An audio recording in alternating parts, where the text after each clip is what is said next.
The Catholics of Oz is brought to you by the Star Quest Production Network and is made possible by our many generous patrons. If you'd like to support the podcast, please visit sqpn.com/give. You're listening to episode 96 of The Catholics of Oz.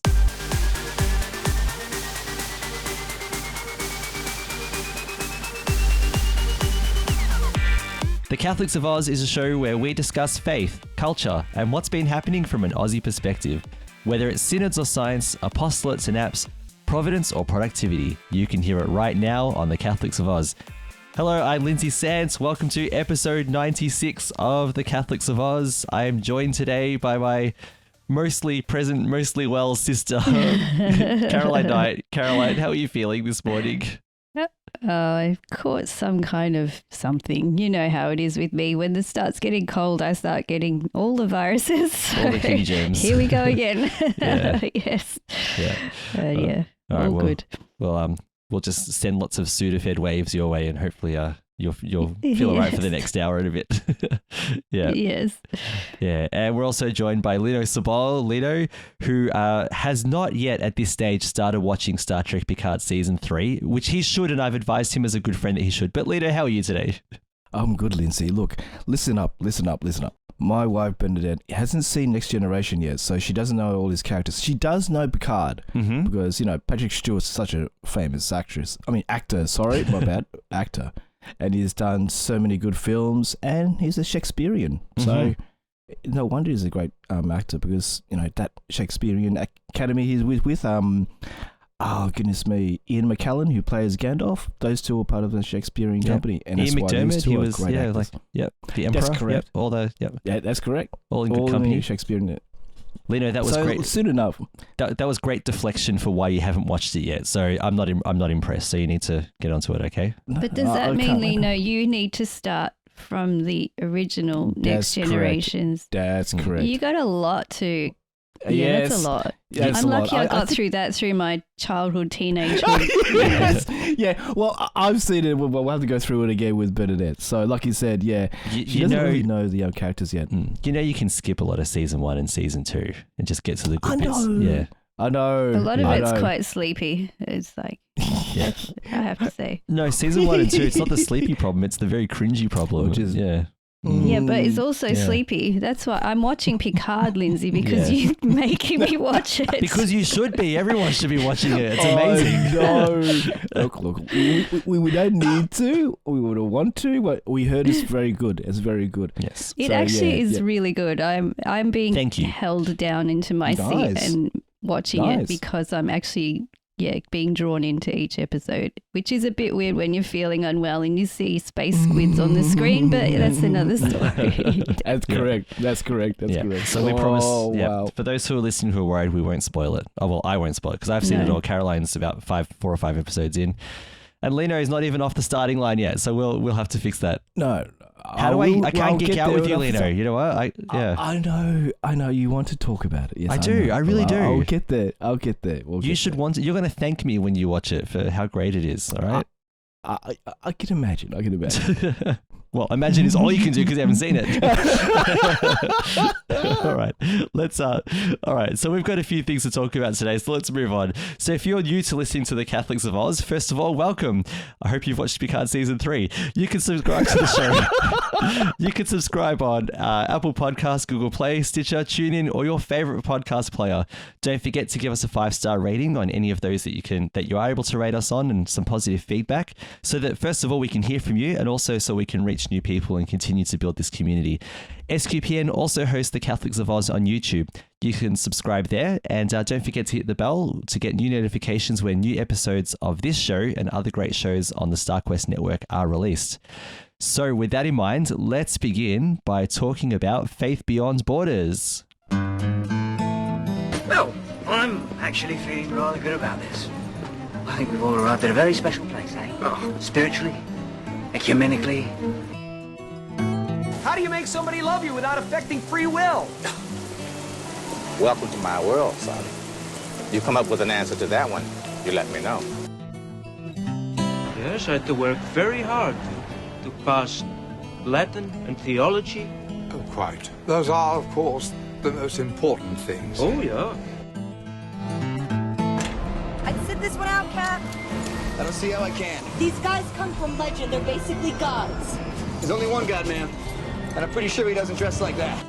So, Caroline and Lino, how did I come across this? I think I'd seen some references on the internet to start with. I think there was it might have been a tweet or something, like, good old Twitter, that crazy, wonderful marketplace of ideas. That's my euphemism for it, at least anyway. But I came across a tweet that was talking about a documentary called The Pope Answers. And I'm like, all right, yeah, Pope Francis has, released a few things and been on a couple of things from time to time. That sounds really good. And then I saw that it was being released on Disney Plus, and I was like, what? Really? Okay. Because the Pope and Disney are not necessarily two things that I would think of as synonymous, right? So in the United States and some parts of the world, it's been released on Hulu. In Australia and other parts of the world, it's been released on Disney Plus, because I think Disney owns Hulu. I'm not sure. I don't pay too much attention to these things, but I was curious about a Pope documentary on Disney. Not because I thought that Mickey Mouse would turn up or something like that, or Goofy or whatever, but to think, what are they going for? What's the angle? What's happening here? So out of curiosity, I watched it, and man, was I so impressed by what I saw. And I'm going to make the case, as I briefly describe it today, about why I think it would be good for Catholics, but also for non-Catholics to watch as well. For just because of the way. Because of what it does and what I think it achieves anyway. So I'll just talk about it very briefly. So Caroline, you've managed to watch it, I think, is that right? And yep. Yeah, I watched it, yep. Yep. And Lino, you're not a Disney subscriber yet, but you managed to read a couple of things about it as well? That's correct, in the article, yeah. All right, cool. Great. All right, so let's, I'll say a couple of things. Now just chime in and interrupt wherever you like, guys, while I talk about it as well.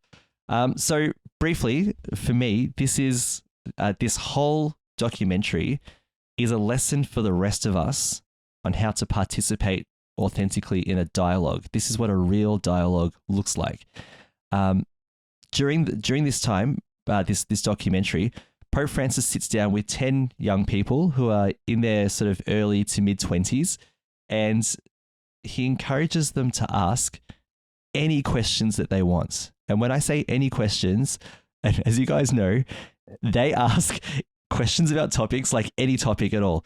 And, in some circles, if we tried to have this chat, it would be uncomfortable.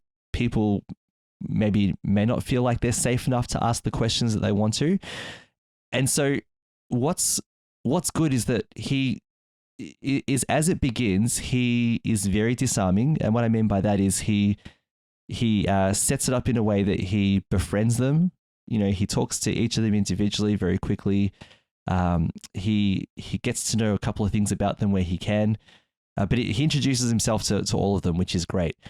And if you think about this right, you've got young people being told that they're going to speak to the head of the Catholic Church for the entire world, the head of 1.3 billion Catholics. So when you think about that, that's actually really intimidating, right? Now we're watching this documentary, that fair enough. We're not in the room, but those young people were in the room with the Pope, and it takes an incredible amount of courage to be as vulnerable as they were, and for him to be as vulnerable as he was with them as well, so that they can have this discussion. So I was really impressed with this very honest dialogue that they had, and like I said, I can't stop recommending it because of how amazing I think it is. So Pope Francis sets the tone by listening. And so what he did was his approach was to listen for quite a while, to respond and even to challenge some of the things that the young people said. But throughout the whole thing, he was never judgmental. So it was good to see him, listening and firing back a couple of times too. So, but not in a debate kind of way, but, they're throwing a whole lot of ideas and things at him. And because it's a dialogue, he's able to throw things back at them as well. And it's all done in a spirit of authenticity and honesty. And no one's there to fight. No one's there to argue or get angry with each other. And I think if we want to see how a debate, not even a debate, just a discussion where everyone just turns down the heat and is there for the right reason without an agenda, I think this is the way to do it. So he was basically challenged by 10 young people with the different questions that they had. They weren't looking to trip him up, but they were very honest in what they wanted to talk about. And what they spoke about were things that were authentic and honest about in their own life experience. So as I mentioned, they were all in their early to mid-20s, and they all had different backgrounds and were from different cultures.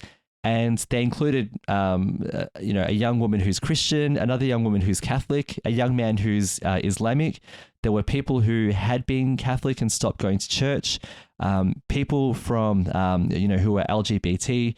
There was a young man who'd been sexually abused by an Opus Dei teacher. One of the young women there was a feminist and a supporter of abortion. There was a young woman there who makes her own pornography. Also some of them had experience with using Tinder as well. So we're talking about a very diverse audience here. People who were talking from the reality of their own lives. And what I thought was really good was that, like I said, everyone had the freedom to say whatever they wanted to say. And every person in that room was able to do it charitably, even if they couldn't accept what one person in the room, or if they struggled with what one person was saying in the room, if they disagreed, they were able to at least listen, and it never turned into a fight, which is what you might expect, what we kind of expect from TV shows these days. Yeah. I could tell it was quite honest, because some of the young people, when they spoke, they were overwhelmed with their own emotions when they were trying to speak. And what was beautiful was that when they were struggling to speak, when they were nervous, or when they were crying because it was so hard for them to say what they want to say, he would just wait and he would encourage them. He would just say, speak, say what's on your heart. He would encourage them to keep speaking, rather than saying, that's enough, I don't want to hear anymore. At one point he was saying, it's okay, it's all right to express yourself, cry if you need to cry, like don't hold back. And I thought that was touching as well. Yeah. So just going on to that, I thought that what he was able to do from a Catholic point of view is model the heart of Jesus and the way that Jesus is present with everyone today. And I was thinking about the example of prayer. So that when we pray, we have the prayers that are, that we know, things like our Hail Marys, Our Fathers, and so on. And those are very important prayers because they express a lot of things. For example, it expresses how we should pray according to Jesus. It expresses our devotion to God. It's all Jesus centered. But also when we pray, we're meant to be honest in talking to God about how our lives are going, what we're struggling with. Because all of this is how we build relationships. And if you think of the relationships that you have in your own lives, if any of us think about our own relationships, our relationships grow deeper because we develop that trust to be able to tell each other what we think. So Caroline, when I'm talking to you, I'm very honest with you about things that are going on. Lino, I'm very honest with you when things are going on. In fact, Lino, as you know, I've been very honest with speaking to your wife about, some things that the two of us have been chatting with, that you've been, hearing us talk about in the background. A lot at the moment, but it's a good reason for it. Yeah, but the thing is, there's that trust, right? That trust is there. I have a relationship with the two of you that is deeply built on trust, and I know that the three of us can say whatever we want to each other, and we can listen. And that's what has happened because of our relationships developing over time.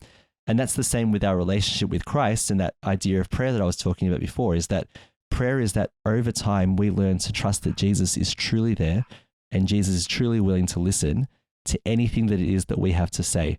What is it that we're struggling with? What pieces of church teaching are we struggling with? Do we find hard, to accept? Everyone has that issue as well, right? So there's all of the above, and that's called honesty. And I think God loves our honesty, because God can work in us if we're being true and honest to Him. And so Pope Francis is modeling the heart of Jesus for these young people, because they're saying what is honestly going on in their lives, what they're thinking, where they are. They're proud of some of the things that they do that maybe we're not, that don't necessarily conform to Catholic teaching and so on. But again, Pope Francis sits there and listens and responds when the time is right. So this for me was had all the hallmarks of authentic dialogue. Everyone was present to each other. Everyone was engaged and thoughtful and respectful. And no one was there to argue. And what's great is because usually when you see a debate online between two opposing views, it has to be moderated, right? Moderated either so that it doesn't fall into an argument, you know what I mean, or go off the rails, whatever. Correct, yeah. This didn't need to be moderated. All right. The Pope was the moderator, but he was also the listener. He didn't have to say, stop fighting, you two. In fact, the young people actually spoke to each other and challenged each other's points of view as well. So, so I think that what was happening in that room was actually relationship building rather than relationship destroying. All right, here are all these people that don't have the same views that I have, but I'm able to know them better. And I think that was really good. That it didn't turn into a fight or an argument. Like we expect on, say, trashy TV, that kind of thing is glorified, isn't it? Right? Everyone. Yeah. No, it was a very, how do you say? It was a very calm discussion. I mean, it was open and honest, but very calm and respectful. Everybody let each other speak and be open, and everybody gave their opinions, and nobody judged each other for their opinions either, which is really good to see, because you're right. We'd say like reality TV, if everyone's having a discussion, they end up fighting and bashing bottles over each other's head and whatever, like. Wow. No, but like it's meant to be something for entertainment, like, and throwing as many harsh insults and words as you possibly can to try and break the other person. Exactly. But these were very mature young people who just wanted to give their opinion of where they were coming from in life, which was, actually represented what is happening in everyday life around the world, where everybody's having certain experiences, and these experiences, a lot of them were quite shocking. And I don't know if I could ever speak to the Pope about some of these topics, I mean, for them to speak to him about these things, that showed an amount of courage as well, because they were confronting, like a lot of it was confronting. And but the Pope, I mean, God bless him, he's so humble, and nothing seemed to shock him either, because obviously he knows what's going on in the world. And of course, he comes from a missionary background and he's very pastoral. And he's had experience with the peripheries. Exactly. He gets it. Yeah. Exactly. Yeah. And in many ways, Lindsay, I was thinking he reminds me so much of our Uncle Alex. Yes, He's a missionary priest working in Peru. So like he's seen it all and nothing surprises him. But what he wants to do is give his love and the love of God to people to comfort them, no matter what they've done, no matter where they've come from. And it was the same with Pope Francis. He didn't judge anyone. He didn't say, well, you shouldn't be doing that. You shouldn't do that. Why are you doing that? You're a bad person. He didn't do any of that. And in fact, he condemned anyone who judges others for what they've done or where they've come from. He said, we need to walk with people in their journey, and we need to show love to people in the journey, just like Jesus did to all the people who were judged by others. And I think judging others is the worst thing you can do, because somebody will feel condemned. And if they want to come to church, they're going to feel condemned, and they're not going to feel the love and support of Jesus, because the people there are judging them. So he's such a good example for how we should behave to others. Not be judgmental, just be supportive and show love, But at the same time, do tell them the truth about things, but like he did as well. But be supportive and loving about it. Yeah. And I think that you made a good point there. Sorry, I've lost my train of thought for a second there, because I'm thinking about this a lot now too. No, it's all right. I was thinking that it's great for I'm grateful for what he's done in this documentary, because now I think about the reality of our own lives, and especially people who are parents or people who work with young people, or whether they're late teenagers or young adults, who I really think is a good audience for this documentary. And to think, a lot of us, our kids will speak to us about issues, and we might be like, oh, what do I say? Be really, because sometimes a young person's world is moving so rapidly that it's hard to keep up. Unless we are all on Instagram and Snapchat and, all the different places they are online, it's very hard to keep up, right? As a teacher, I've had young people come up to me and they'll use a phrase or a word about what's that? And they're like, do you know what that is? I'm like, I'm not online as much as you are, so why don't you educate me? They'll explain it. It'll be like a new word, and it's not like a word in the English dictionary, right? It's like Of course not. Yeah. Well, yeah. It's right. amazing. So even my own children, they're 11 and 8, and they'll come and say, "Oh, Mum, that's whatever word." I'm like, what does that mean? Yeah, exactly. Yeah. All of a sudden, I feel my age, and I'm like, oh, I don't know what that means. Yeah. If you're a parent who's in that situation where you feel like your kid's world is drifting away from yours, I think that sitting down and watching this together is the antidote to that, because these young people speak many, many things that your child, all right, and I would recommend it, I would say maybe 15 plus if you want to watch it with your child, because of the content that's talked about. Or if your child is very mature, if your child is very mature and is already very aware of a lot of things, then you can obviously watch it yourself and make a judgment about if they're ready to watch it. But I would say watching this with a parent is a really good idea, because not only will they see the dialogue that the Pope is having, but I think this will actually open up a dialogue between parents and their own children as well. Because we know that our children are being subjected to all kinds of different ideas and ideologies and all kinds of different things. And unless you put them in a box, keep them away from everything, which, they're going to be exposed to everything, right? Even if you kept them in a box for, until they're 18, once they're out of the house and, working and married, they're going to be overwhelmed by all these different things that people are saying. So I think that this is a great antidote for it, to do that, and for just a way for parents to relate to their children. I might briefly just talk about some of the examples of some of the things that were talked about. Now, some of these are adult topics, so I'm just warning you, if you've got a child listening, give them some Lego and tell them to go away. Anyway, no, but just some, we're not going to talk about anything too intense, but just some of the topics that were discussed. So one of the questions that came up that I thought was quite moving was, there was a young man there, I mentioned him before. He had been sexually abused by a teacher in an Opus Dei school. And the basics of the story is that the teacher was given a 10-year prison sentence. The sentence for factors that he didn't go into was reduced to 2 years. And then when he was released, he was able to go back to teaching. And I think he didn't even do any jail time in the end, right? I think that was, he didn't do any jail time. And he was able to go back and teach in a school.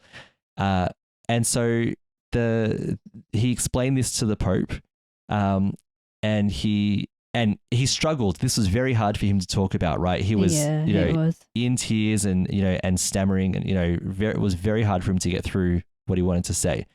And then he gave Pope Francis a letter that his father had written to him, and then the case was referred to the Congregation for the Doctrine of the Faith, or the CDF, and the CDF had determined that the teacher was still in good standing and could continue teaching. And so Pope Francis was a bit shocked by this too. You could see he was a bit surprised by that. And he said he would reopen the case. And so that's good, right? The guy got his answer. He got what he wanted, and I think, most likely what he justifiably deserved. However, Pope Francis was challenged, and I thought this was really good. He said, one of the others said, this guy was able to get this justice because he was able to speak to you directly.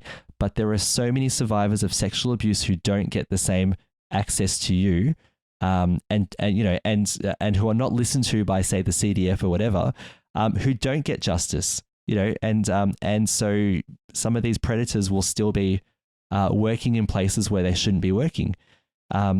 And so, Pope Francis, he understood that, right? He couldn't defend anything. He had nothing to defend, right? It was completely indefensible.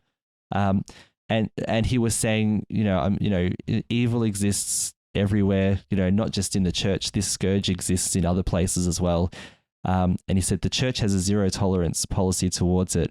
And he was saying that, even the church is a human institution and it fails people as well. And so, I mean, that's a pretty humble answer, right? Because he could have said, no, we don't accept it. We there's no way. If they said that he was innocent, then he must be innocent and in good standing. Because he could have got really defensive, right? It could have been an argument. But he took the humble road and listened. And while he maintained that the church does have a zero tolerance approach, which it does, these failings are still going to happen because you've got a big organization following processes, but on the other side of that process is a person, and people can be failed because of that. Whether they're not being listened to or whether not enough investigation has been done or whatever. So I thought that was pretty powerful. There was a young woman who I think she was Christian, who's also a feminist, and she was talking about abortion rights, and she was saying that why can't the church be more supportive of women who want to have abortions and things like that. And Pope Francis was explaining that we can't accept the death of life even if it's in the womb. All right, so but he said, however, if a woman, has had an abortion, she needs to be accompanied, not condemned, and not judged, not, cast aside. So he was talking about that compassion that we have for people. Someone wrote really nicely. They said that he was tough on sin, but not on sinners, if that makes sense, throughout that documentary. So that was pretty powerful.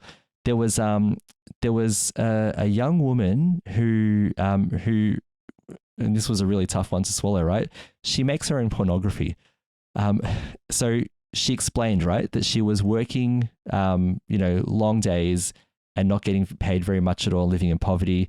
And she says that she found freedom by going down this path, in that she makes money now and she's raising her daughter, and she says she's got more time to spend with her daughter and things like that. And Pope Francis was explaining that he was talking about sex and the beauty of sex and and the beauty of the sexual act, and how and he told her without judging her, but he was saying that what she was doing was not promoting the beauty of sex, and think about the other people who are watching you and what it's doing to them as well. Without condemning her, but he certainly challenged her to think really carefully about that. There was a Catholic girl who was devoted but struggling with her faith and struggling to live her faith in a world where she's not surrounded by faith as well. And she cried about this, and he was really encouraging to her. There was another person who used to be a nun, but she found it difficult because in the convent she was in, she couldn't communicate with her family or anyone in the outside world.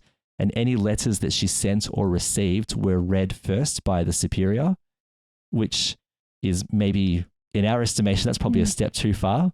And I think that's a bit much, yes. Yeah.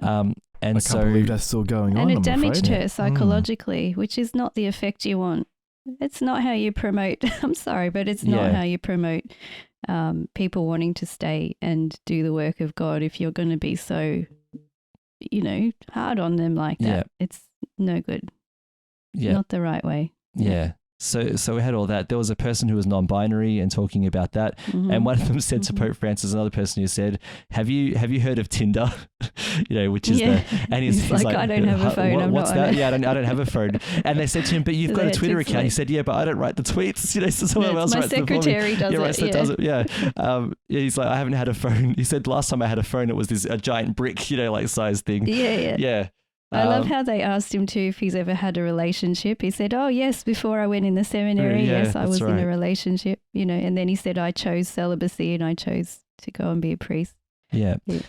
And he mentioned, what is it? So that about the Tinder things, like, what is it? And they're saying, oh, it's an app where people can meet. He said, and they were honest. They said, look, sometimes it's for sex, and other times it's just to meet other people. And he handled that really well because he said, it's good that young people want to meet, not that it's good they want to hook up. He wasn't promoting that, but he said young people, there's something about them they want to meet, they want to meet each other and know each other. And he said, and that's one of the good things about young people. So he spun that this whole thing about Tinder into a positive. Not to say go ahead and use Tinder. He was definitely not promoting that, but he was promoting the importance of wanting to meet other people. And so anyway, I would, without saying everything that happened in the documentary, I recommend it 100%. This is how to use dialogue. I think our politicians need to watch it, all right, of all stripes. All right, I think they need to watch it, because if politicians were to watch it, and this is my vision for the world, which will never happen, right? They would abandon this obsession with needing to be left or right. And they would actually be able to dialogue in the way that Pope Francis ran a dialogue, because and this is the thing, right? He hit this point really hard. He said, we need more fraternity. We need to be brothers and sisters. This was the thing, right? He kept going on about this fraternity being brothers and sisters. I mean, my God, if our politicians, I say that my God as a prayer, not as an expression, right? But my God, if our politicians, for example, could see this within themselves, this would go a long way, right? If people with self-interest, could see this importance of brothers and sisters, rather than saying, here's this group of people who hate us and we need to respond to that and we need to criticize and bash that group of people because they hate us so much. The heart of Jesus that Pope Francis modeled, I think this documentary is transformational, and I think as many people as possible should watch it. And I think if you are going to watch it without judgment. Anything that you think about Pope Francis that you've heard from someone else, chuck it out the window and just watch it and listen, and hear what he has to say to these young people, because he has done something that many, many adults would struggle to do, which is to sit, to listen, and to respond without judging. And I think, I totally recommend it. Mentioning politicians, you wouldn't get a politician to sit down. They can't even answer the questions when they're being interviewed, say like on the news or something. So what he's done is just groundbreaking and amazing, and humble. It's very humble. Yep. And they didn't have to reach a consensus or agree by the end. No. They just were able to sit down and share their points of view. Yeah. And I'm sure that all of those people, the young people there, as well as Pope Francis himself, would have taken something away from that. They would have learned something from each other. And that's the point of discussion, isn't it? It's not to judge each other, but it's to get the ideas out there and to understand other people and where they're coming from in life. So yeah, that's correct. Yeah. I thought it was good. Yeah, I did get a lot from it, and it made me think a lot too about everybody's situation. And I think it was the Catholic girl who was very devout that actually got me, because she was devout yet struggling. And Pope Francis said, look, you know what? It's good now for you. You're devout. You've grown up like this, but you're going to have struggles. So you've got to be prepared for that. Yeah. And she started crying. Yeah. Because she wanted, I think she was more like, not that she wanted a pat on the back, but it was more of a confirmation that you're doing really well. But instead he said, actually, you're going to have struggles. So be ready for the struggles. Because yes, you're in a good position now, you're devout and everything now, but you're so young.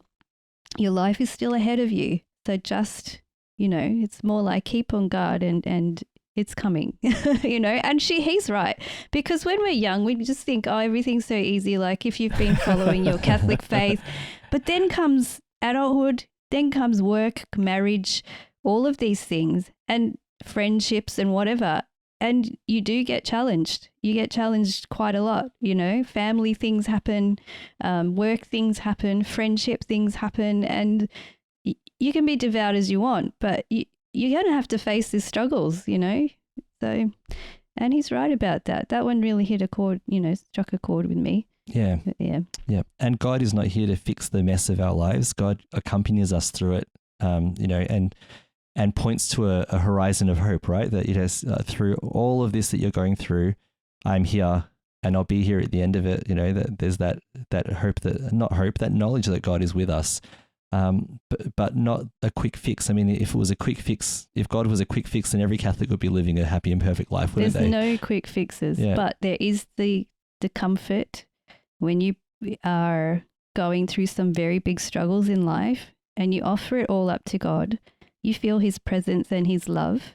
And I know personally I have felt him not literally, but I felt that I've been carried through by him through my struggles, which the struggle and the pain doesn't go away, but the weight of the burden is lifted a bit, and it makes the journey a bit easier. And he's always reminding you, look, it's hard now, but you're going to get through it. Yeah. And the end of this will come. Yeah. So just trust me, lean on me, and I'm going to help you and hold your hand and help you through this. And I think that's really the message from it. And Pope Francis said to them, God is with you even if you don't know it. That which is quite, profound as well. And which is what we were talking about, it's right? It's true, God is, yeah. He did say that. Yeah, he did. He said, someone's with you all the time, whether you like it or not, whether you know it or not. He's always with you. And that got a few smiles from people, which was really sweet, actually. Yeah. He disarmed them with that. It was cute. It's evangelization, isn't it? Really. And again, go back to a couple of episodes ago, we talked about the catechumenate of the RCIA, right? There's that pre-catechumenate before you even say yes to anything. And that's where a few of those people were. Not that they were considering Christianity, but they considered talking to a Christian, the head of all, of all the Christians around the world. The head of the Catholic Church. So there it is. I mean, that's, there's a bit of, pre-evangelization going on right there. Yeah, which is probably quite amazing. Yeah. Lino, you were reading about this documentary. Were any insights from your reading that you got from this? I think it's the one. I think it's the same one as Caroline. I think so. When one of the students said to Pope Francis that he or she, I think it was she, yeah, her faith was dwindling. She was losing her faith, and Pope Francis said, "Think of your faith as a long walk. The walk is the art of looking at the horizon, like you said, Lindsay, thinking about where I want to go, but also enduring the fatigue." So I think they could be the same one, Caroline.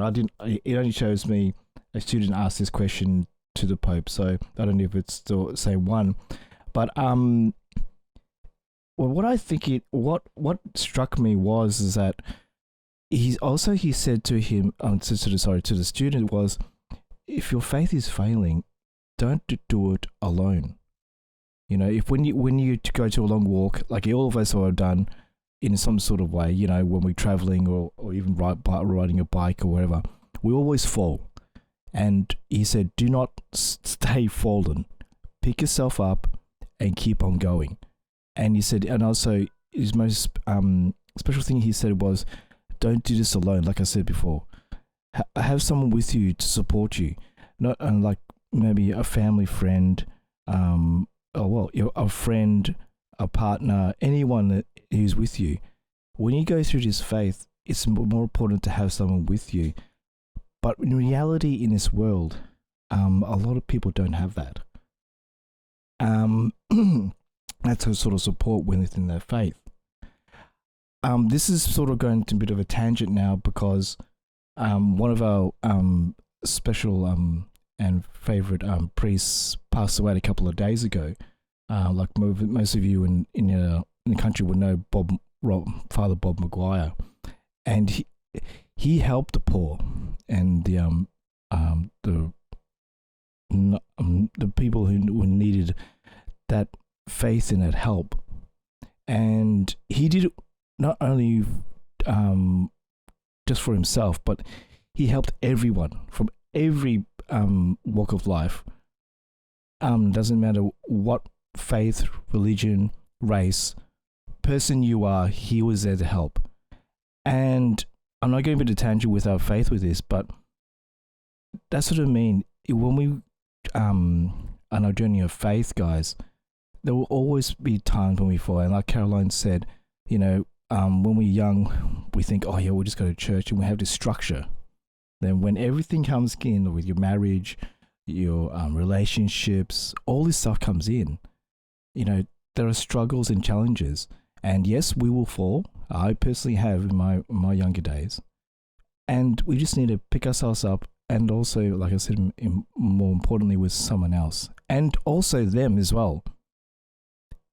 Pick them up as well. Help them up, help them go forward. And when Pope Francis said that resonated with me. And I think that's what our faith is, especially our Catholic faith. us Catholics, I'm going to say it, we tend to get eaten and crucified by the media. I'm going to say it. That's what it is. I'm going to calm my brain down now because I don't want to go beyond. This is not a Q&A. Yeah. But we must have a lot of questions coming from other people. Why can't you do this? Why can't you do that? Why is this happening? Why can't this happen? Why did you allow that to happen? Exactly. It's like, why did you allow this to happen? And when these students were asking Pope Francis questions, I know in the article it was only maybe a 5. I think it was only 5 questions, and all some pretty good questions to him. And you said you guys saw the other questions I'm asking. Yeah, this is the world at the moment. There'll be other events happening. And the way Pope Francis has answered it, it's absolutely amazing. It's amazing, and that is why he's the Pope. If it was any other person, another person, or like we saw all politicians, you can't do that, and he can't do this, he can't do that. That's not the way to do it. We do it the way I want to do it. You just need to watch Question Time in the afternoon. Goodness. Yeah. I just cannot. Riveting viewing, Question Time. It's like, no. Yeah. No. Exactly. Where everyone tries to trip each other up, yeah. Exactly. Like you said, Lizzie, about politics, what annoys me, I'm going to go on a tangent about our faith about this, sorry about that. But what annoys me is that the opposition is always saying, oh, they should have done this, should have done that. But I don't get it. What is your solution then? They're always having a go at the other opposition. It's always the blame game, isn't it? It's judgment and blame. It's the exact opposite of what Pope Francis modelled in. I don't think their aim is definitely not to come together and try and work together. Their aim is to make themselves look good so that they are re-elected because they are career politicians. They're a lot of them are, and you can see that quite clearly. And I won't mention who because there are some quite standout politicians in the media that do that. That's for another podcast. That's another podcast. Yeah. Let's start a political one. Yeah. The idea of politicians in our country is not to come together. Not the opposition and the ruling, whatever, not ruling, but the party that's governing at the time. The idea is not to work together. It's completely opposite. I know. Oh, it's just amazing. But our faith is a journey, and when it comes down to it, we need each other within our faith journey. And if there are times when you feel alone, seek someone. And that's that fraternity. Please try not to try and do this alone, because I'm not saying physically alone. Spiritually, like Lindsay said, the Lord is with you always. He's there. He's guiding you. And this is the way God is going to guide you. He's going to ask you, don't be alone. Join a group. Join our faith and see how you go with it. So, And our response, if a person does want to join our communities, is to be welcoming. And this is the other part, because it is very, very hard for some people to walk into a church.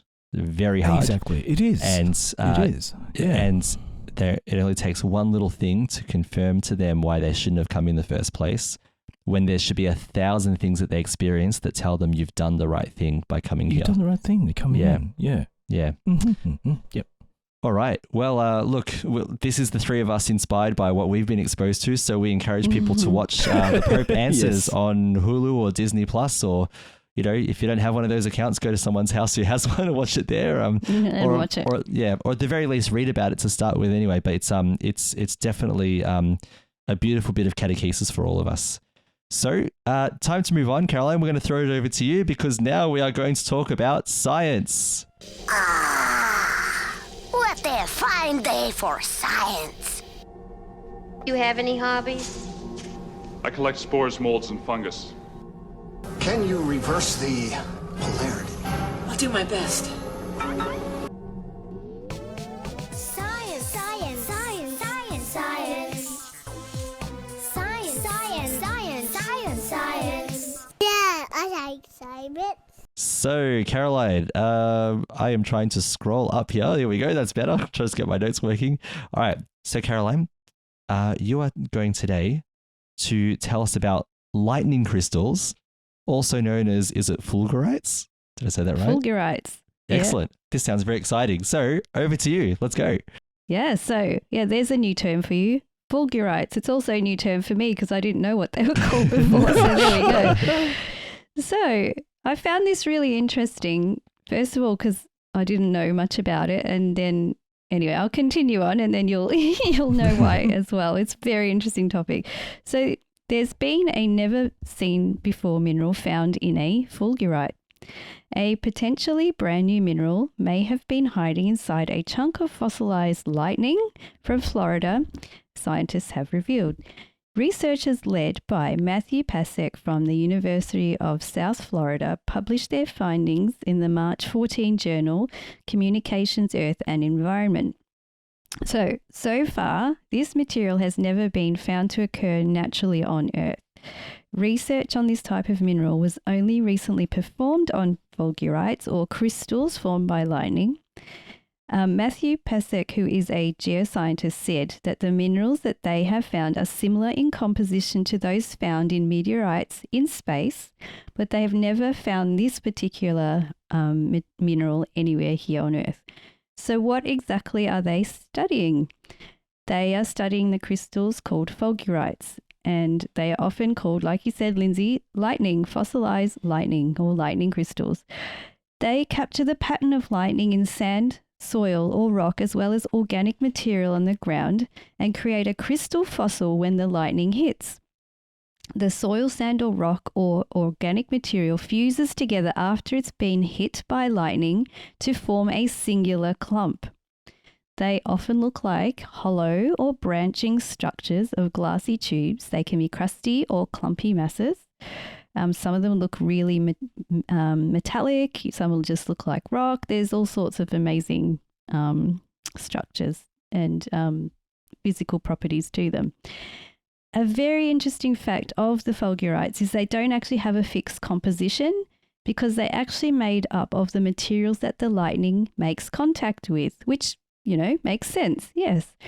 So this particular fossilized lightning clump that was being studied was created when lightning struck a tree near Port Richey, which is in Florida in the United States. Matthew Pasek, this researcher, purchased this particular fulgurite from the owner of the tree it was found near and to study it further. His area of research really is to study high-energy chemical reactions such as those generated by lightning strikes. This fulgurite was around 2.8 inches, or that's 7 centimeters long, and 0.8 inches, or 2 centimeters wide. He and his fellow researchers discovered a colorful crystal-like matter within the fulgurite when they opened it up and examined it using an electron microscope.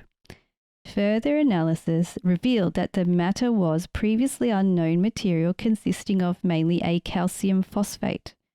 It was suspected that this material is new and previously undiscovered. Further study by scientists will have to be performed to confirm this is true. So hopefully when the material is confirmed as a new material, it will be officially named. So, it'd be like something like, I don't know, there's all sorts of minerals that we have on Earth, like amethyst and, all those kind of pyrites, all sorts of different minerals. So this is a new one that they haven't found here on Earth yet. So during the research, the team actually tried to recreate this calcium phosphate mineral in the lab, but they were unsuccessful. It's believed that the reason is because it's usually formed rapidly in nature and under very precise conditions. So under lightning conditions, basically. Yeah. So it would need the exact same composition of material also to be identical to the one found outside. The sample they tried to generate also broke down into another material because they were heating it up for too long. So, you've got to get it. Yeah, like I said, it's got to be lightning strike conditions. So it's believed that other new minerals may be found in the future by studying more fulgurites, which is pretty cool, I think. Yeah. So for those, especially I used to collect rocks when I was little. That's just one of my You did, that's right, secret yeah. nerdy things. So I had lots of different minerals and I used to be amazed by the structure of them, their colours and all of that. And then when I started chemistry, I was more amazed by them because I learnt about atomic structure and molecular bonding and all of that kind of thing. So I thought that was really cool. And I looked at my minerals in a completely different way.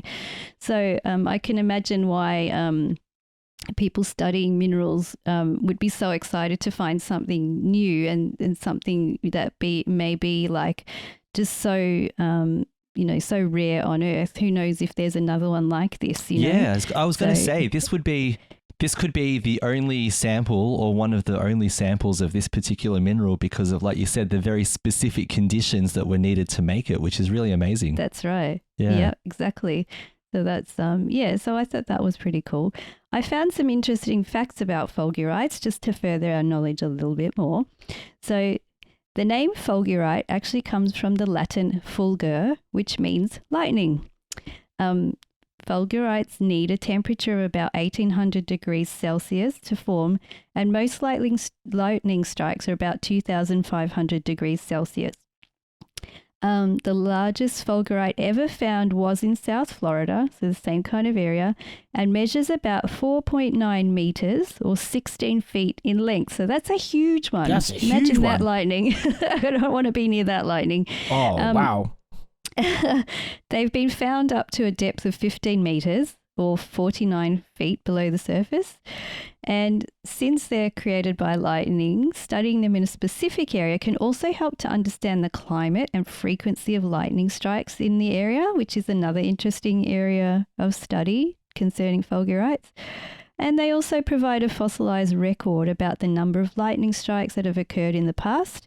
And if a lightning strike has multiple forks, sometimes they form multiple fulgurites in the same area. So that's really cool as well. Yeah. So there you go. There's just a very brief rundown about fulgurites. So I thought that was interesting. I needed to share that.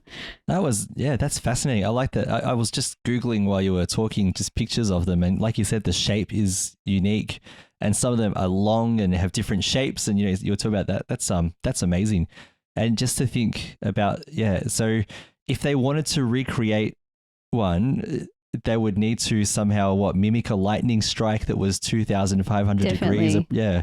Which I don't know how you do that. That's it. And if they, like it mentioned in the article, if they get it too hot, the mineral changes into something else completely. Yes. Because, the bonding happens at particular temperatures, particular pressures. If you've done chemistry before, you understand how, temperature and pressure is very important. You also need the right amount of the particular elements or molecules or the substance to create that particular mineral. So everything's precise. For example, diamonds need a particular pressure and particular temperature to form. They're made out of carbon. Carbon under one situation may be coal, but on another situation, it's a diamond. So, it's got to be under the correct pressure and temperature and the right conditions. Yeah. Yep. Do you Can I ask you a question, Caroline? Yeah, you go, Lena. Yeah. Oh, yeah. Sorry. When you're talking about diamonds, what is the difference between the carats? Is that how many? The carats of diamonds? That's a good question. Oh, sorry. I'm not really sure. Okay. I mean, I'm not a diamond expert. I just know that there's particular facets, the way they're cut and all of that, the clarity. I think it's got to be like a perfect diamond, and it's judged on how many carats it is. So I think it's got to be how perfect it is. Some diamonds are manufactured, yes, but some also, are. I think the more precious ones are found in nature. The weight, yeah. But the more precious ones are found are the ones naturally found. And if you've got like even the color of diamonds, you can have yellow, pink diamonds, you can have, so I know a bit more than I thought. So, the rarity of that particular diamond, that's how it makes how you can determine how more precious or valuable and the carats and all of that. So, yeah. But if anyone's more of an expert on diamonds, please feel to jump in, tell us, to make some comments. Chuck it on Discord. Come on, yeah. Yes, I don't know if it's a question more than a comment, but I'm trying to understand how this process of fulgurite being created. So, is it, you were talking about the specific conditions. Do you think it's also do you think it's instantaneous because a lightning strike is so quick, right? So, is it just like within the time it takes for a lightning strike to occur and dissipate? Is that's it? The formation's already happened. It's done. It's basically done because it may take time to cool down, perhaps, and the crystals need to cool down. And so, if it's a fast cooling down, you'll have smaller crystals. If it slows down, if the cooling of the substance is a bit slow, you'll have larger crystals. But definitely, when the lightning hits the material, it will automatically bond whatever's there together. And you have to go into molecular structure and all that, but it would all kind of stick together in a particular way, and the atoms will be aligned in a particular way, and to form this new mineral, the calcium phosphate that we haven't seen before. But definitely it's an instantaneous reaction. But like I said, the time to cool down may also have an influence on the structure and the crystals in the particular material. Very cool. There's some lightning. I don't know where we got taught this or where I heard about it, but does lightning come from above and below and hit together and make that crack? Or do they actually come down from above and down? And that's it. So as far as I know, it's created in the atmosphere and it will come from above. Okay. Not from below as well. To do with like a static charge. Yeah, but it may come from below, you're right. So if there is a particular situation that will invite it from the ground, perhaps there is that. Okay. I'm not an expert in lightning. Oh, no. I was now you've given me something to think about. Which is, yeah. But it is started with atmospheric conditions, yeah. So it just creates a charge and then boom, there's a lightning, yeah. Wow. Yeah. Just other brief science news, if I could just change topic very quickly now. Oh, so, of course. Go for it. Yes. All right. So you know what I'm talking about. So a couple of nights ago, we've been waiting maybe 2 years for this now. So the first launch of the most powerful rocket in the world, Starship, on the Super Heavy booster. So the first test launch occurred, so at time of recording, it would be a couple of days ago. By the time this episode comes out, it'll be almost, just over a week. But essentially, SpaceX has been working on a new type of rocket. So it's still very experimental, but it is the largest booster and most powerful booster in the world in order to lift the second stage, which they call Starship. And so at the moment, I think a Falcon 9 rocket, so Falcon 9 is the rocket that launches the most every year now. And that can lift about, I think it's, is it 15 tons to orbit? I think it is something along those lines. So so when Starship / Super Heavy is eventually ready, the aim is that it would be over 120 tons to Earth's orbit and beyond as well. So, if anyone watched it, so it was at 11:30 at night. I stayed up to watch this, right? So, this test was most likely going to fail. Like, it's not a surprise that it failed at some point because, again, this is experimental technology. If you've seen how SpaceX tests rockets, if you saw for example, with the Falcon 9 tests, there were a lot of explosions, a lot of crashes, a lot of, Yes, it's kind of, you don't want them to be exploding, but it's kind of cool when they did. Yeah, that's right. And that's the particular way that SpaceX operates, which is why you see more test launches and more explosions. Whereas if you see NASA's Artemis 1, this was more about it's got to be perfect the first time. So that's why there were several launch attempts. That's why it took years and years and years and years for this rocket to take off, because it had to be successful. And because it's a government program, so you've got to show results, right? So if you've got an explosion, that's exactly right. It's a government thing, and they probably don't have unlimited money like SpaceX would have, whatever Elon wants to put into it. Yeah. So whereas SpaceX, they talk about iterating, upwards. So you have a failure, you learn from it, you do better next time. So this current version that launched, It cleared the pad, which was one milestone. So getting off the ground is the first thing, right? Which is really good. It made it through max Q, which is the time where there's the most aerodynamic pressure on the rocket. So it got through that. And it got to the point, so it was got to about 38 kilometers above the Earth. So they did show one brief bit of footage where you could see the curvature of the Earth, from space. The actual space technically is considered 100 kilometers above the Earth, so they call it the Kármán line, I think. So it didn't quite get that far. It did its little flip so that the second stage could separate. But then there was no separation. So because the first and second stage were still connected, it kind of started to do some aerobatics and spin out of control. Yeah. And at one point, did you notice that there were about probably 6 engines that were not lit up? Yes. So that might have had something to do with it as well. Yeah. I don't know. But I wonder if so I wonder if some of them might have been damaged by debris at launch, because if you look at the orbital launch pad now, there's a massive crater underneath it. From the power of these 33 engines, all going off at once. Then they need to sort that out as well. So Elon Musk tweeted, Elon Musk tweeted, okay, maybe we do need a flame diverter, because a lot of these large rockets, if you look at, for example, if you look at the launches of other rockets, and go back to the NASA space shuttles, for example, they have a flame diverter system so that the power of the engine, the flames go down to the ground, and then it kind of diverted outwards to the side, so that you don't have all this sort of blowback on the rocket, and all this debris and everything flying back in. So that's right. It's all there learning, were chunks of isn't it? concrete. Yeah, there was NASA Spaceflight is one of the media organizations that loves, they're just enthusiasts who love to cover all of this.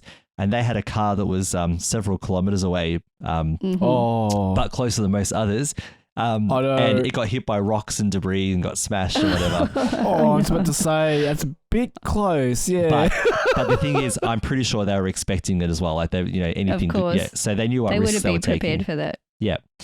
Yeah. So anyway, so very cool. That was great to watch. Yeah. So I think it was about 3 or 4 minutes into flight, they activated. It's called the flight termination system, which is where they basically explode the rocket because it's gone out of control, and that's for safety reasons. So a very good start. Obviously, they've learned a lot. What people also need to realize as well is that the technology on this particular booster and second stage Starship is not the latest technology that they currently have. So it's the technology they had at a particular stage. They've already improved because there are already other boosters and Starships that have been built, right? That already have improved technology. And this is how SpaceX always works: is they launch with a particular what they have. They've learned from that, but they're always iterating upwards until they have the perfect design. Because what they're aiming for is to have a 100% reusable rocket, which doesn't exist yet. That is not a thing yet that anyone can do. So right now they can reuse their boosters on their Falcon 9s, but the second stage is disposable. So they want a 100% reusable rocket, and that's what they're aiming for, which is very ambitious. It is. They basically want space travel to be something like you just take a bus and you're off to the moon and you're off to Mars and then you come back, Or you're off to another country as well. I mean, eventually, and this is still years away. Yeah, that would be great. You could just about seriously catch a rocket and almost not instantaneously, but within a very, very short amount of time, within an hour or less, you could be in another country. So I know. Yeah. Wouldn't that be good for us going to Malta? We can't go because it's such a long flight and so expensive. But imagine if it was just a short flight, just a short rocket launch away. Yeah. Although I'd say if you're going to Malta, you'd have to land at sea because there'd be nowhere for a rocket to land on Malta. Yeah. That's right. Or you land on a bigger country and take a plane from there. But still, it would still cut down the time. Yeah. Cool. Yeah. Oh, wow. Good one. All right. Exciting stuff. Let's very briefly, because I'm looking at the time, talk about entertainment. I don't know where you get your delusions, laser brain.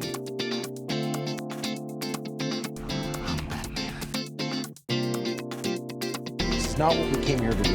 No, but it's what I'm going to do. I have a plan. You've got a plan. I have part of a plan. Are you not entertained? Are you not entertained? So, look, I've only got one. Well, actually, I've got 2 things to talk about here. Do you mind if can I just get the excitement out? Go for it, Lindsay. Let them have it. Let them have it. All right. Last night. Tell us about the thing you want to really tell us about first. All right. Oh, okay. No, I'll get to that. Right? So okay. I'll flex in a moment. I thought you might be bursting. Yeah. Can't hold it in, but that's okay. Last night, I watched episode 10 of season 3 of Star Trek Picard, and oh my goodness, it was amazing. I love that series. And for me, and I think I've said this before on the podcast, my personal criteria on if a series is good is if I want to watch it again. And I've actually already rewatched quite a few episodes of Picard because I like it that much. This is like Star Trek the way that it should be, right? And when I say the way that it should be, it's that they have good characters, they respect the characters, they respect the fans. And what I mean by it's not just giving fans what they want, although they kind of did a bit of that anyway, but that they tell Star Trek stories. I hate when someone comes along and tries to reimagine something. Now, when I say that, right, reimagine like within the continuity of the story. So if you think of like, I'm going on a tangent here. If you think of Battlestar Galactica, it was reimagined, but that's fine because they were telling their own story. They weren't trying to continue the original story that, fans loved, right? Then you've got, say, Star Trek Discovery, which look, for the first 2 seasons I enjoyed, right? Okay. Yeah, it started out okay, right? But there were some things I really didn't like. So, for example, they tried to redesign the Klingons. That was dumb. I'm sorry to say it. Yeah. That was just really dumb because it creates a massive issue, right? Oh, no. It creates a massive issue with. And I have to say, the Klingons are probably one of my favorite space races. Yeah. But the Klingons look like a completely different race, and even their ships, that didn't have any iconic design. They were just like whatever, right? Yeah. Because then you think, well, because the question that fans had during Discovery was like, well, what if you brought back Worf? What would he have to look like then? Would he have to look like one of these, or would he have to look like Worf? What do you do? And thankfully, Worf looked like Worf, right? And I've noticed, amazing. Yeah. His hair was so nice. Oh my gosh! Yeah, that's all about the hair. And even there was a trailer for Star Trek: Strange New Worlds, which is the Captain Pike series, and there was a Klingon in that trailer who looked like a Next Generation Klingon. So they've, So anyway. That tangent aside, the point is that that this was I saw this whole thing as a love letter to fans, right? And the project was to give the Next Generation crew the send off that they deserve that they didn't get in the last movie, because the last movie Nemesis was a little bit not great, right? It had some good elements, but it didn't really respect like Star Trek well. So instead of so with this series anyway, what I'm trying to get at is that they took the crew, the Next Generation crew, on a journey through this series. They respected the characters. The characters grew, which is great. They weren't just, carbon cutouts, copies of themselves or anything like that. And it reached a satisfying conclusion. And they kind of did this. I'll just say this about the last episode. This is a non-spoilery bit of information. If you remember Lord of the Rings Return of the King, how it had like 4 or 5 different endings in the one, if you remember that. Yeah. They do this with the Next Generation. Well, sorry, with Star Trek Picard as well. And each of the little endings are all great. And I can't tell you what happens, but it's so respectful of Star Trek, and the writing was so good that the acting just flowed from this great writing. The good acting flowed from the great writing. All of the characters had something to do, not just because they were there, but because it was part of who they were as characters. So I was very impressed. And so here's my flex. Okay. So, sorry about this. And it's not really anything special, right? But anyway, so I was on good old Twitter, that dialogical space, last night, and I saw a tweet from Jerry Ryan, who plays 7 of 9. She was one of the characters in Star Trek Picard for this season. And she just tweeted a poster and the final episode beginning, whatever else.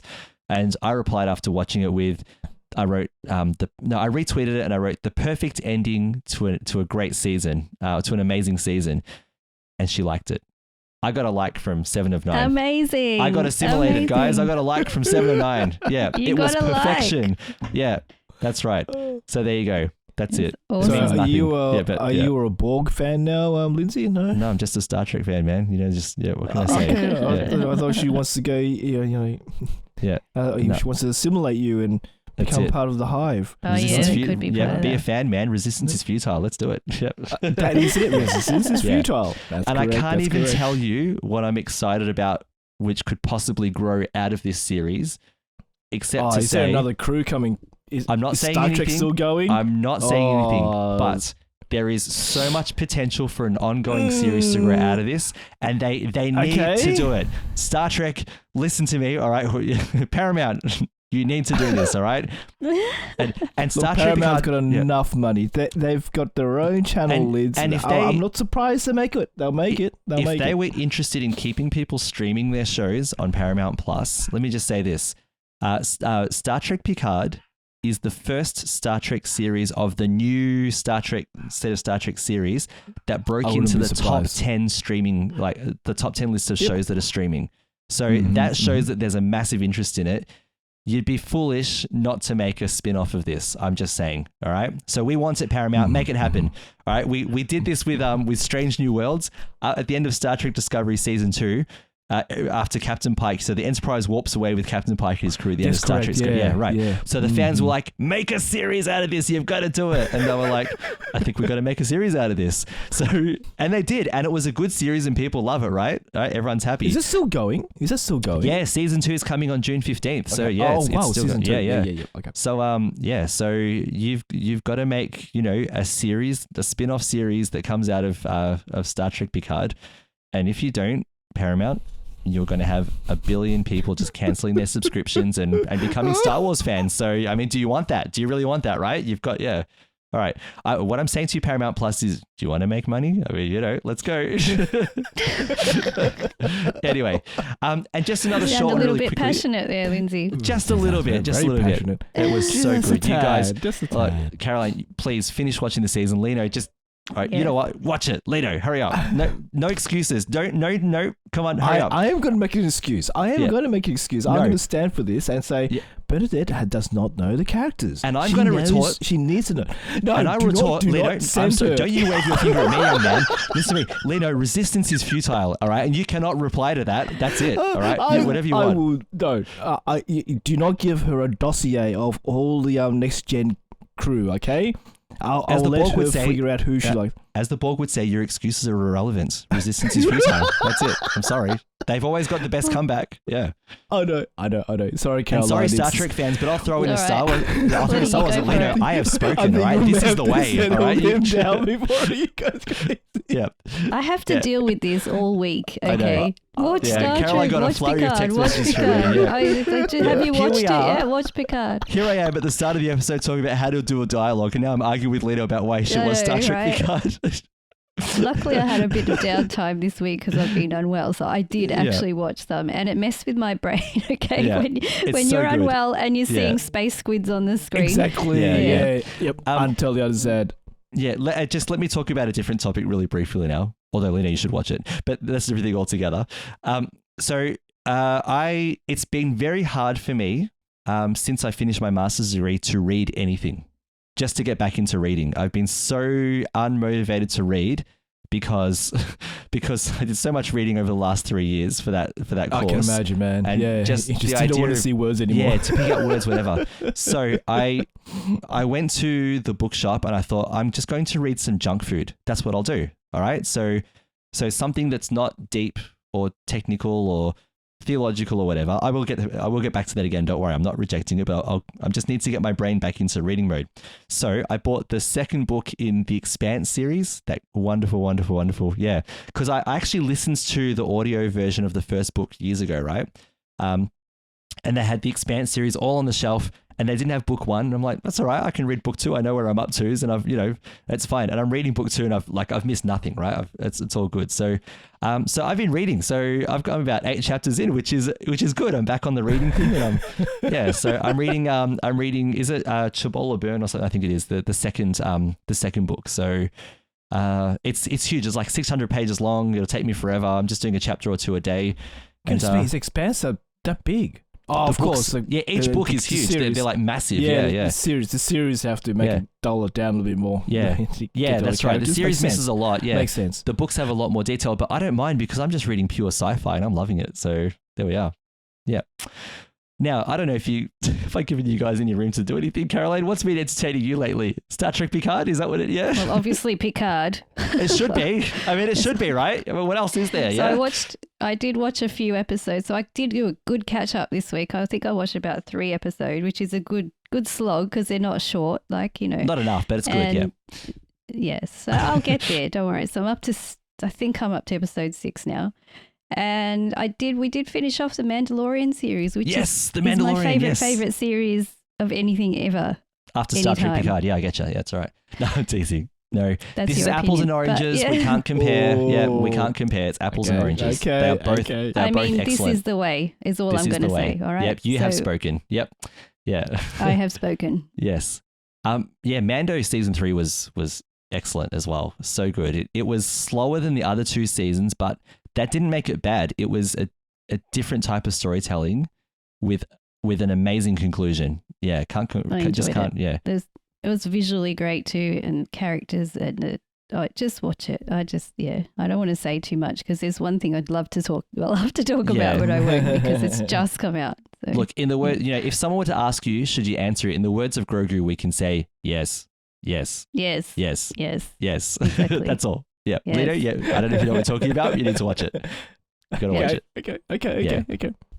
And this season clearly is setting up a lot more to come, which is great. So, oh my gosh, they have to hurry up. I know. Yeah, that's the thing. I have to wait a year. And then just bring season 4 out this year. I get used to watching it every week. Yeah. I know. It's so well produced. And then I'm left. Yeah. I'm just waiting now. I have to go searching for something else to watch. Star Trek Picard. There you go. Yeah. Well, I guess there's that. I have to say, no, look, I complain, but it actually is enjoyable to watch. And I sit there and I don't want to get up until the episode's finished. But it takes you for a ride, like it really does. And it makes you think, and it's intense. Like there's a lot packed into each episode. So it's not like you can like easily just binge. For me, I'm finding it hard to just binge it. Like I need time, I've got to digest that episode because there's so much in it. And then I can get on to the next one. Because it's good writing. No, it is. It is.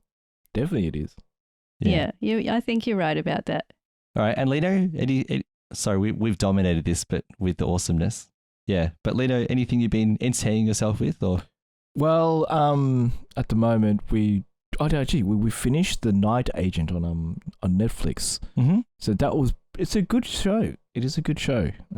Is it a series or a film? It's a series. Series, yes. So it's a series based on a book, and this is from the producers of The Shield and some other show that's been done very well. So it's a good show. If you guys have a chance, watch that. It's not too bad. Then we started watching a cartoon called Vox Machina. So this is from the guys who call themselves Critical Role, which is a great name. Yeah. Will podcast and explain and what's it called? Streamcast. They're Dungeons and Dragons sessions, and these guys are hilarious. They are funny as the people themselves, and so they've made this cartoon. Yeah, definitely not for kids. No, you've got to be made of steel to watch it. I'll just say that. Yeah, it does. But all I can say is I'm happy they toned it down in season 2, but they didn't tone it down much. Okay. Yeah. I know. Okay. So, of course, I think I mentioned last podcast that we finished Cobra Kai. Right. Yep. So we finished season 5. So season 6 is coming soon. Hopefully that will come soon. I think it's this year. This year, yeah, it's supposed to be this year. Yeah. Yep. A couple of other shows I am looking at for. Of course, it's Picard. I'm gonna have to get that. I like seriously. I need to get it before it goes to Paramount Plus because at the moment it's on Prime. Mm-hmm. And even though it's a Prime original, knowing Paramount Plus how big they're getting, they'll grab it and keep it for themselves. And you have to get an extra channel. Blah blah blah. Just saying. But, just saying. Yep. I know.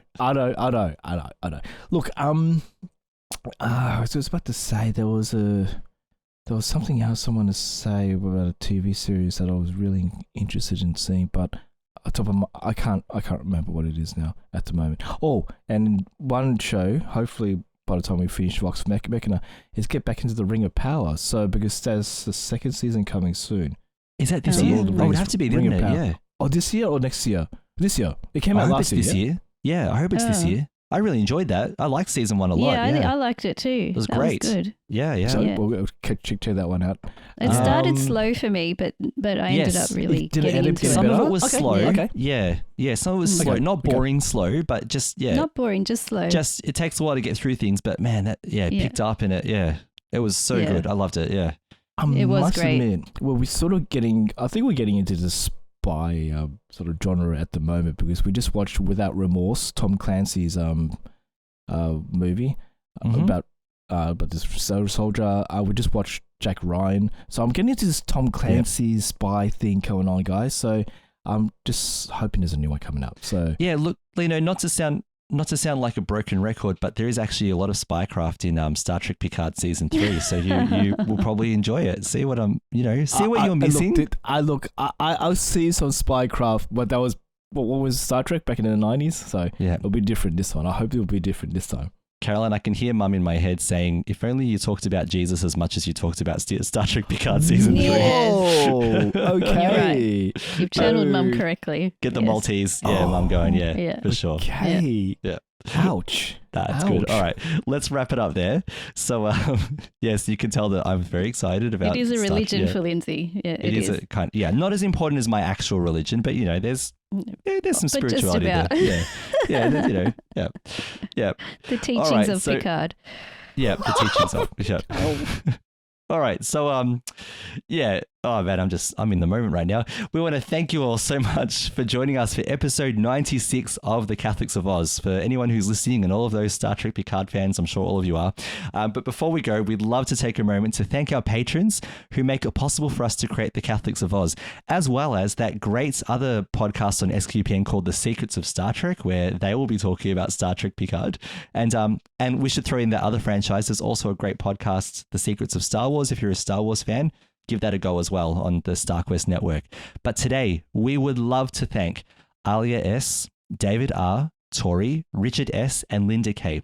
Through their generous donations at sqpn.com/give, they make it possible for the Catholics of Oz and all the other shows at StarQuest to continue. You can join them by visiting sqpn.com/give. And we would love to know your thoughts about topics that we've discussed today. I won't say it, but you know what I'm thinking. You can send us feedback by visiting sqpn.com/Oz, where you can also find our show notes. While you're on the SQPN website, don't forget to sign up to SQPN's Insiders Club newsletter, sqpn.com/about/newsletter, and come and join the discussions that SQPN, the community, are having on Discord at sqpn.com/Discord. And you can also find our Facebook page, Catholics of Oz, facebook.com/Catholics of Oz, spelled OZ. And you can talk about, leave some thoughts about our episodes there, as well as SQPN's own Facebook page, facebook.com/StarQuestMedia, or on Twitter, which is at SQPN, or on Instagram, which is just look for StarQuest Media and you'll find it there as well. You can also reach us by good old email by emailing us at catholicsofoz@sqpn.com. Caroline, thank you for trekking through today's episode with me today. Thank you. This is the way. Yes. And Lino, I'm sure you will live long and prosper if you do watch Picard season 3. But thanks for being part of episode 96 today. Thank you very much, Lindsay. Oh, also, I'm going to just quick shout out to FeedSpot for telling us that we're the #1 podcast to listen to in Melbourne. In Melbourne, yeah. Wow. We got this email during the week. FeedSpot, yeah. I know, right? Hi, Melbourneites. Hi, Melbourneites. Hey, Melbourne. Yep. Awesome. Yeah. Thank you for having me. Thank you. Yeah, it's great. Yeah, no worries. And I'm Lindsay Sant, and thank you so much for joining us for episode 96 of The Catholics of Oz on StarQuest. Resistance is futile.